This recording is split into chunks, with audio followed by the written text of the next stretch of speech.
University మంచి భవిష్యత్తు కోసం తెలుగు విద్యార్థులు ఇష్టపడే university. Call 9059052378 9059052379. Bharat Pakistan borders మధ్య ఉద్రిక్తతలు మొదలైన తర్వాత రెండిటి మధ్య దాడులు ప్రతిదాడులు ప్రారంభమైన తర్వాత ఐఎన్ఎస్ విక్రాంత్ పేరు విపరీతంగా వినిపిస్తోంది. Indian naval ship Vikrant, INS Vikrant పూర్తిగా భారతీయ టెక్నాలజీతో నిర్మించబడినటువంటి ఈ ఐఎన్ఎస్ విక్రాంత్కి అతిపెద్ద చరిత్ర ఉంది. ఇప్పుడు పాకిస్తాన్తో జరుగుతున్నటువంటి ఈ యుద్ధం కారణంగా ఐఎన్ఎస్ విక్రాంత్ గురించి మాట్లాడుకోవాల్సినటువంటి అవసరం కూడా ఏర్పడింది.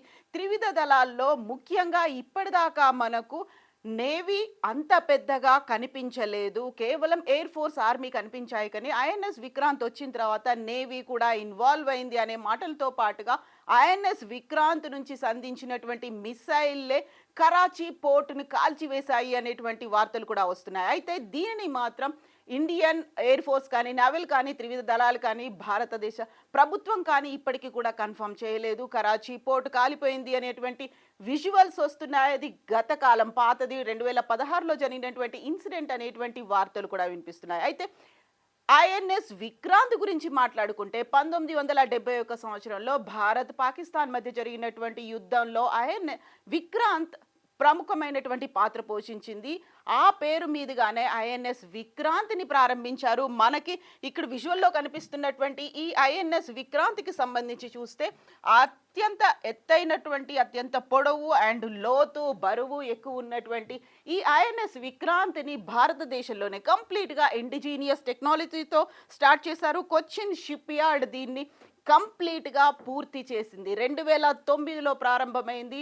అప్పుడు రక్షణ శాఖ మంత్రిగా ఉన్నటువంటి జార్జ్ ఫెర్నాండెస్ ఆధ్వర్యంలో దీనికి తొలి బీజం పడిందని చెప్పుకోవచ్చు. ప్రధానంగా దీనికి ఋగ్వేదంలో ఉన్నటువంటి ఒక శ్లోకం ఆధారంగా దీన్ని చేశారు.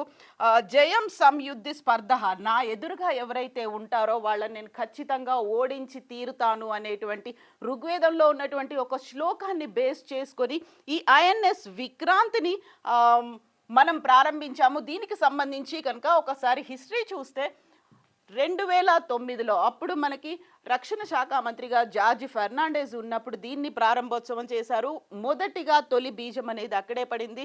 2013లో షిప్ని లాంచ్ చేశారు. అంటే ఫస్ట్ టైం వాటర్లోకి అంతకాలం పట్టింది. 2009 నుంచి 2013 వరకు దాన్ని తయారు చేయడానికి పట్టింది. 2013లో షిప్ని సముద్ర జలాల్లో వదిలారు. 2020లో బేసిన్ ట్రయల్స్ కంప్లీట్ అయిపోయాయి. యాక్చువల్గా అప్పటికి ట్రయల్స్ అనేవి జరుగుతూ ఉన్నాయి. ఆ తర్వాత 2022లో సీ ట్రయల్స్ కంప్లీట్ అయిపోయాయి. 5 దశల్లో సీ ట్రయల్స్ని కంప్లీట్ చేశారు.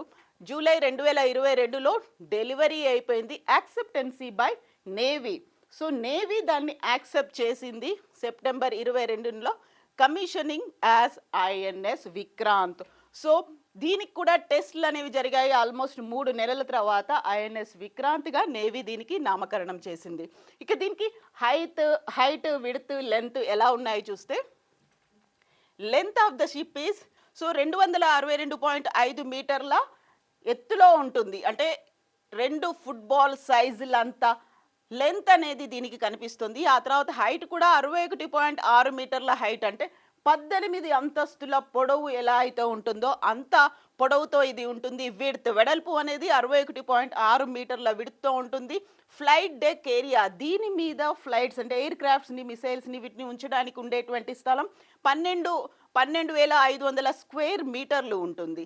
అండ్ డిస్ప్లేస్మెంట్ అనేది ఓవరాల్గా చూస్తే 42,800 టన్నుల డిస్ప్లేస్మెంట్ అనేది ఉంది. దీన్ని తయారు చేయడానికి 20 కోట్లు ఖర్చయింది. If one were to walk through the ship's passages and lobbies the person would clock about 12 kilometres.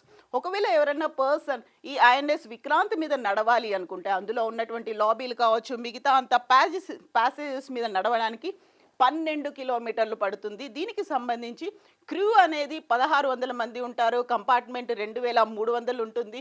Maximum speed అనేది 28 నాట్స్ ఉంటుంది. Cruising speed 18 knots. Endurance 7500 nautical miles. ఓవరాల్గా 30 fighter aircrafts and helicopters including MiG 29 KS, Kamov and MS-66 చాపర్స్ని ఇందులో పెట్టుకోవచ్చు. Medium range surfaces to air missiles medium range నుంచి అంటే surface నుంచి air missile వరకు అనేది దీనికి టార్గెట్గా పెట్టారు. క్లోజ్ ఇన్ వెపన్స్ సిస్టమ్స్ ఉన్నాయి. Fully functional hospital with a CT scan machine, 2 operation theatres. So ఇంతమంది అందులో ఉంటారు కాబట్టి 1600 మంది ఉంటారు కాబట్టి వాళ్ళకి తగ్గట్టుగా హాస్పిటల్స్ అనేవి ఉన్నాయి అండ్ ఆపరేషన్ థియేటర్స్ అనేవి కూడా ఉన్నాయి. సో దీన్ని మనం ఇంకొక వ్యూలో కనుక చూసినట్టయితే the flight deck of INS Vikrant is equivalent to 2 football ground sizes. ఇంతకుముందు మనం మాట్లాడుకున్నట్టుగా 2 ఫుట్బాల్ సైజుల మైదానం ఎంత ఉంటుందో అంత ఉంటుంది. 2300 కంపార్ట్మెంట్స్ ఉన్నాయి, designed for a crew of around 1700 మందికి.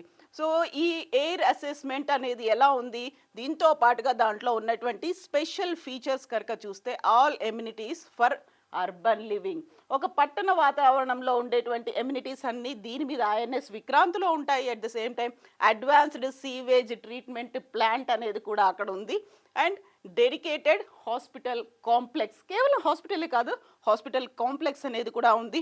ఇక ఐఎన్ఎస్ విక్రాంత్కి సంబంధించి డిజైన్ని వార్షిప్ డిజైన్ బ్యూరో WDB చేసింది. కొచ్చిన్ షిప్ యార్డ్ లిమిటెడ్లో CSLలో ఇది తయారైంది. మొత్తం విడ్త్ అనేది 62 metres, height 59 metres, length 262 metres అనేది ఉంది. 20,000 కోట్లతో దీన్ని తయారు చేశారు. వెయిట్ 40,000 టన్నులు ఉంటుంది. అయితే ఇప్పుడు ఇండియా పాకిస్తాన్ మధ్య జరుగుతున్నటువంటి ఈ ఉద్రిక్త వాతావరణం, దాడులు ప్రతిదాడుల్లో ఐఎన్ఎస్ విక్రాంత్ని ఉపయోగించారు అనేటువంటి వార్తలు వస్తున్నాయి. కరాచీ పోర్ట్ తగలబడిపోవడానికి కారణం ఐఎన్ఎస్ విక్రాంత్. ఇప్పుడు నేవీ కూడా ఎంటర్ అయింది అని చెప్పినప్పటికీ ఈ వార్తల్ని మాత్రం భారత వాయుసేన ఆర్మీ త్రివిధ దళాలు భారత కేంద్ర ప్రభుత్వం మాత్రం ఇప్పటికీ కూడా దీన్ని ప్రకటించలేదు. అఫీషియల్గా అనౌన్స్మెంట్ అయితే రానప్పటికీ కూడా ఇలాంటి ఒక ఫేక్ న్యూస్ కూడా సర్క్యులేట్ అవుతున్నాయి. ఇప్పటికే ఐఎన్ఎస్ విక్రాంత్ని అయితే అక్కడ రెడీగా చేసి ఉంచారు తప్ప యాక్షన్లోకి ఇంకా ఐఎన్ఎస్ విక్రాంత్ రాలేదు.